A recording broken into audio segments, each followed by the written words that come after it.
সাবেক সংসদ সদস্য গোলাম মাওলা রনি মন্তব্য করেছেন যে নভেম্বর মাসকে লক্ষ্য করে দেশে এবং বিদেশে চক্রান্ত শুরু হয়েছে। তিনি বলেছেন, ইতিহাসের ধারাবাহিকতায় বাংলাদেশ বর্তমানে দেশি বিদেশি মির্জাফরদের কবলে পড়েছে।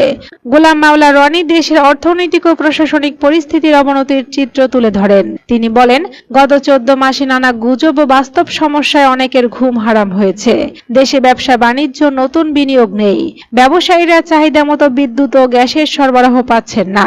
চট্টগ্রাম বন্দর বিদেশিদের হাতে দেওয়ার আলাপ এবং বন্দরের মাসুল চার্জ বহুগুণ বৃদ্ধি পাওয়ায় বিদেশিরা দেশের পরিস্থিতি সম্পর্কে জানতে চাইছেন। তিনি অভিযোগ করেন, পুলিশের মাত্র কয়েকজন কর্মকর্তা সরকারের পক্ষে কাজ করছেন। অন্যদিকে সারা দেশের পুলিশ সদস্যরা রমনা জোনের ডিসি মাসুদের মতো হতে পারছেন না। গ্রামাঞ্চলের থানাগুলোতে পুলিশদের উপর মানসিক টর্চার চলছে। নভেম্বর মাসের গুরুত্বের কথা তুলে ধরে রনি বলেন, আমাদের জাতীয় জীবনে নভেম্বর মাস টানাপোড়েনের মাস, ভাঙা গড়ার মাস। তিনি বলেন, এই মুহূর্তে অর্থনৈতিক সংকট চরম পর্যায়ে। আমাদের স্বপ্ন আকাশচুম্বী, কিন্তু বাস্তবতা তলানিতে। সবকিছু মিলিয়ে প্রত্যেকটি ঘন্টা আমাদের জন্য নিত্য নতুন আতঙ্ক তৈরি করছে। গোলাম মাওলা রনি সংশ্লিষ্টদের প্রতি আহ্বান জানিয়েছেন, বর্তমান পরিস্থিতিতে যেন সবাই সতর্ক থাকেন।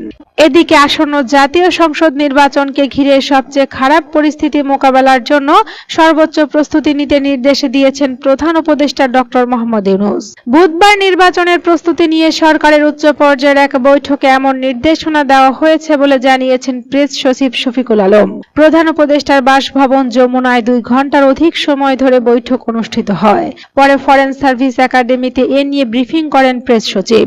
তিনি বলেন, সোশ্যাল মিডিয়ার ডিসইনফরমেশন, নির্বাচনের আগে গুরুত্বপূর্ণ পদায়ন, নির্বাচন কর্মকর্তাদের প্রশিক্ষণ এবং আইন শৃঙ্খলা পরিস্থিতি নিয়ন্ত্রণ নিয়ে প্রায় 2 ঘন্টার বৈঠক হয়।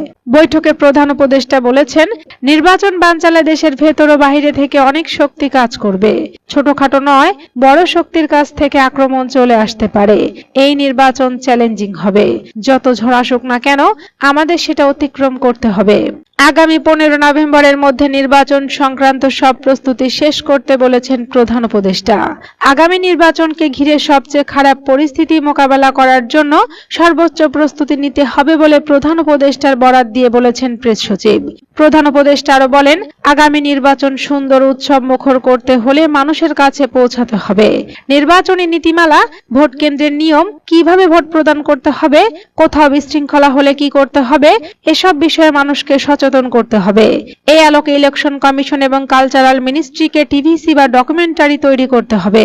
প্রেস সচিব বলেন, বৈঠকে নির্বাচনকারী নিরাপত্তা পরিস্থিতি নিয়ে বিস্তারিত আলোচনা হয়েছে।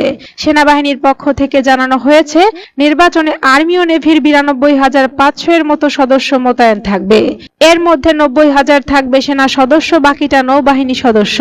এছাড়া নির্বাচন দিনের 72 ঘন্টা আগে এবং নির্বাচনের 72 ঘন্টা পরে আইন শৃঙ্খলা পরিস্থিতির মোকাবেলা বিশেষ প্রস্তুতি থাকবে।